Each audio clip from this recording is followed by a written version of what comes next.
बिस्मिल्लाहिर्रहमानिर्रहीम। Dear fellows, मैं आपका दोस्त ज़फ़र अब्बास ख़ान आपकी खिदमत में हाज़िर हूँ। आपके नायब तहसीलदार इंटरव्यू प्रिपरेशन सीरीज़ की मैराथन में हम अब फैसलाबाद के बाद गुजरांवाला डिवीज़न के जो दोस्त हैं उनसे फ़ीडबैक ले रहे हैं और लाहौर सेंटर पे डॉक्टर अजमल साहब इंटरव्यू कर रहे हैं। 3 लोग वहाँ पे बैठे हैं जो इंटरव्यू पैनल का हिस्सा है। इनमें एक डिपार्टमेंट रिप्रेजेंटेटिव है, डॉक्टर साहब हैं, और एक इनका तीसरा कुलीग है जो क्वेश्चन कर रहे हैं। लाहौर सेंटर से जो फीडबैक आया है इसमें ज़्यादातर MCQ टाइप क्वेश्चन हैं, कुछ क्वेश्चंस पे आर्गूमेंट्स भी हुए हैं, और ये ज़्यादातर क्वेश्चंस जो हैं डेफिनेशंस पे रिलेट किए गए, जिन्हें आपका लैंड रेवेन्यू एक्ट 1967 का जो सेक्शन 4 है इस पे डिस्कशन जो है वो उसकी कंसंट्रेशन ज़्यादा है। ज़्यादा जो क्वेश्चन हुए हैं आलमोस्ट 30 to 40% वो हुए हैं कि जागीरदार कौन होता है, लैंड ऑनर और लैंड लॉर्ड में क्या फ़र्क है, टेनेंट कौन होता है। तो आज हम कोशिश करेंगे कि इन जो बेसिक डेफिनेशंस हैं इन पे डिस्कस करें।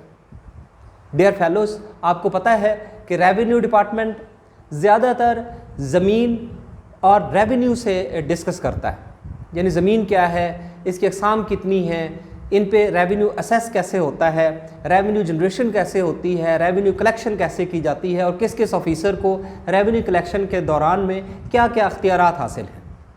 ज़मीन की किस्मों और ज़मीन पे हम डिटेल से पहले ही वीडियोस बना चुके हैं, और मेरी आपसे गुजारिश होगी कि इन प्रीवियस वीडियोस में ज़मीन की डेफिनेशन को भी देखें, और जो काइंड्स हैं ज़मीन की इनको भी इन पे भी वीडियो है, उस वीडियो को भी ज़रूर देखिएगा। हम देखते हैं कि ज़मीन से बुनियादी तौर पर 3 किस्म की बॉडीज़ या 3 किस्म के लोग फ़ायदा हासिल करते हैं। इनमें सबसे पहले तो मालिक है, जिस बंदे की वो ज़मीन है सबसे पहला नफ़ा उसको जाता है।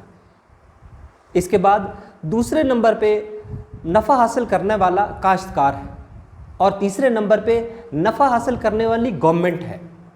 बतौर नायब तहसीलदार आप स्टेट बनने जा रहे हैं, आप गवर्नमेंट बनने जा रहे हैं, आप गवर्नमेंट फंक्शनरी बनने जा रहे हैं, तो ये आपकी प्राइमरी ड्यूटी होगी कि इस ट्राइएंगल में जो सबसे अहम हिस्सा है गवर्नमेंट का वो रेवेन्यू की शक्ल में है या टैक्सेस की शक्ल में। तो आप समझें कि ये टैक्सेस, ये रेवेन्यूज़ क्या है और फिर ये कलेक्ट कैसे होंगे। हम सबसे पहले देखते हैं कि इस ट्राइएंगल में सबसे पहला जो बंदा मौजूद है उसको जागीरदार कहते हैं। मुख्तलिफ़ हुकूमतों ने, मुख्तलिफ़ इन्वेडर्स ने, और यहाँ पे आने वाले मुख्तलिफ़ जो लोग थे उन्होंने अपने बेनिफिट्स के मद्देनज़र या कुछ लोगों की खिदमात के को मद्देनज़र रखते हुए जो गवर्नमेंट की ज़मीनें थी जिनको जागीरें कहते थे वो इन बंदों को दे दी। अब इसमें फ़र्क क्या था? साफ ज़र एक हिस्सा मालिक को जाता है, एक मुजारा को जाता है, एक हुकूमत को भी जाता है जिसे रेवेन्यू कहते हैं। अब जिस बंदे को इन्होंने जागीरदार बनाया या जागीर दी, तो गवर्नमेंट ने कहा कि एक तो ज़मीन आपकी है, आप किसी मुजारे को दे दें, ख़ुद काश्त करें, जिस तरह इसका इस्तेमाल करें, ये आपकी है। दूसरा जो गवर्नमेंट का हिस्सा है, जो रेवेन्यू है, वो भी उसी बंदे को दे दिया।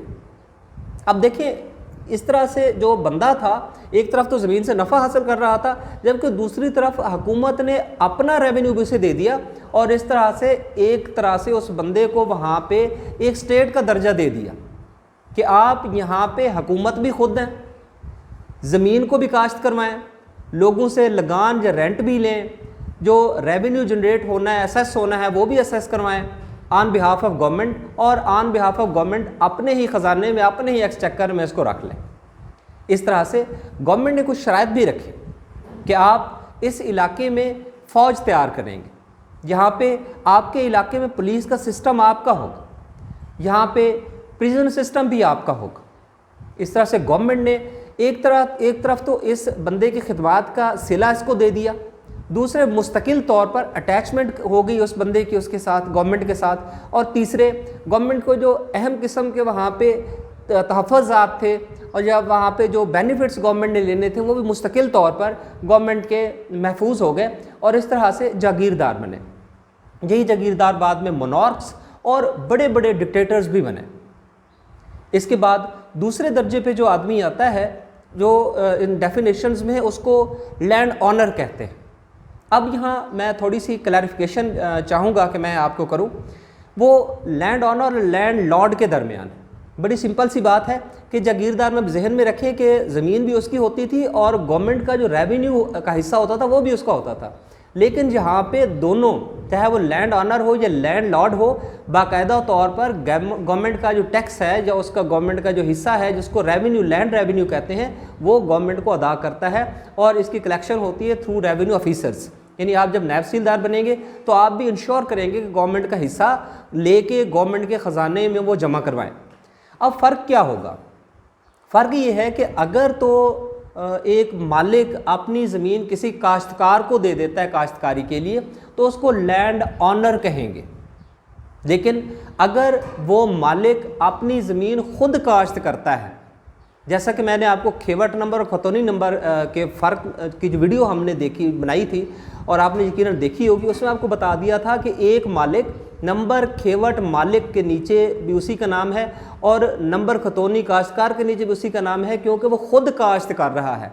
यानी ज़मीन की उसकी अपनी है और उसको काश्त भी वो खुद करता है, यानी मालिक भी खुद है। सारा वहाँ पे जो प्रैक्टिकल इरीगेशन हो रही है, हार्वेस्ट हो रही है, फसलें मैच्योर हो रही हैं, पूरा प्रोसेस होता है, ये भी खुद ही करता है। या किसी को पैसे शैसे दे के, दिहाड़ी दे के किसी से काम करवा लेते हैं लेकिन मुजारिया नहीं रखता, तो उसको हम कहेंगे लैंड ऑनर। लेकिन अगर एक बंदा अपना बाकायदा तौर पर मुजारिया रख लेता है और मुजारियत की शर्त क्रिएट होती है जिसको अंग्रेज़ी में टेनेंसी कहते हैं और उसकी definition the land revenue act 1967 के सेक्शन 4 सब सेक्शन 27 में दी गई है और जिसमें कहा गया है कि the parcel of land held by a tenant under one lease are set of conditions. यानी वहाँ पे ज़मीन जो होगी या पार्सल ऑफ लैंड जो होगा उसको मुजारियत पे दिया गया होगा, लीज पे यानी पट्टे पे, या वन सेट ऑफ कंडीशंस। वो बटाई भी हो सकती है, वो ये भी हो सकता है कि इतना हिस्सा मैं ले लूँगा, इतना हिस्सा आप लेंगे, इसकी काश्तकारी पे जो खर्चा आएगा हम इस तरह से बांट लेंगे। यानी कोई एक सेट ऑफ कंडीशन बनाएंगे। या पट्टा होगा कि एक साल आप इतने एकड़ ज़मीन जो है ये काश्त करेंगे और मुझे आप 1 लाख देंगे या 2 लाख देंगे, या जितना भी उनका तय हो जाता है पट्टा, ये पट्टा हो गया। तीसरे जो चौथे नंबर पे है वो काश्तकार है। इसी टेनेंसी में काश्तकार की तारीफ भी आ गई है कि काश्तकार वो बंदा होगा जिसने under one set of conditions या लीज पे या लीज या पट्टे पे या बटाई पे मालिक से रकबा लिया है, मुजारियत करता है और फिर मालिक को उसका हिस्सा या पट्टा देने के बाद बाकी का नफ़ा रख लेता है। इस तरह यकीन मेरी जो कोशिश थी वो आपको पसंद आई होगी और मुझे उम्मीद है कि आपने ये जो डेफिनेशंस हैं ये भी क्लैरिफाई कर ली होंगी। मैं फिर इसकी जस्ट आपको दे देता हूँ कि सबसे पहले हम देखते हैं कि एक ट्रायंगल बनती है जिसमें एक तरफ मालिक होता है, दूसरी तरफ काश्तकार होता है और तीसरी तरफ हुकूमत होती है। इसमें मालिक साफ ज़ाहिर है उसकी ज़मीनें हैं, काश्तकार जो है वो टेनेंसी के तहत या मुजारियत के तहत वहाँ पे फसलें काश्त कर रहा है, जबकि हुकूमत यहाँ पे रेवेन्यू लगाती है और रेवेन्यू कलेक्ट करती है। जागीरदार की डेफिनेशन हमने देखा था कि हुकूमत न सिर्फ ज़मीनें एक बंदे को दे देती है बल्कि अपना रेवेन्यू और अपने टैक्सेस का जितना उसका हिस्सा है वो भी वहाँ से हासिल होने वाली जागीर से जितना भी हासिल होता है वो उस बंदे को दे देते, उसे जागीरदार कहते हैं। जबकि लैंड ऑनर जो है वो अपनी फसलें खुद काश्त करता है, किसी मुजारे को नहीं देता। लैंड लॉर्ड में ये था कि एक बंदा अपनी फसलें बाकायदा मुजारियत पर काश्तकार को दे देता है और काश्तकार वहाँ पे फसलें हासिल कर वहाँ पे काश्त करता है और हिस्सा या बटाई जो है उसकी मालिक की वो उसको दे देता है। जबकि काश्तकार से मुराद हमने देखा कि मुजारियत की शर्त, जब टेनेंसी की जो शर्त है section 4 sub section 27 of the land revenue act 1967 में, इसमें वहाँ पे जो है ज़मीन की मलकियत ज़मीन की जो पोजेशन है या कब्ज़ा है उसने हासिल किया होता है, उसके पास होता है, फसलें काश्त करता है, वहाँ पे मफादात लेता है और फिर हिस्सा जो है वो सेट ऑफ कंडीशंस या लीज़ के तहत अपने मालिक को दे रहा होता है और ऐसे मालिक को लैंड लॉर्ड कहते हैं। उम्मीद है आज की वीडियो और जो डेफिनेशंस थी इन पे क्लैरिफिकेशन थी आपको पसंद आई होगी। मेरी कोशिश है कि मैं लाहौर सेंटर से इसके बाद और कल के लिए जितने इंटरव्यू होते हैं उनका फ़ीडबैक लूँ और सारे फ़ीडबैक पे अच्छी तरह से उनकी एक्सप्लेनेशन और इनके मुख्तसर से और ख़ूबसूरत से जवाब आपकी खिदमत में पेश करूं और आपकी रिकमेंडेशन को यकीनी बनाऊं, और इंशाअल्लाह जब आप नैब सीलदार बने तो आप मेरे लिए दुआएं करें और मैं आपके लिए दुआ करूं। इंशाअल्लाह हम एक दूसरे को दुआओं में याद रखेंगे। आज की वीडियो देखने के लिए आपको बहुत शुक्रिया। Thank you very much. अल्लाह हाफ़िज़।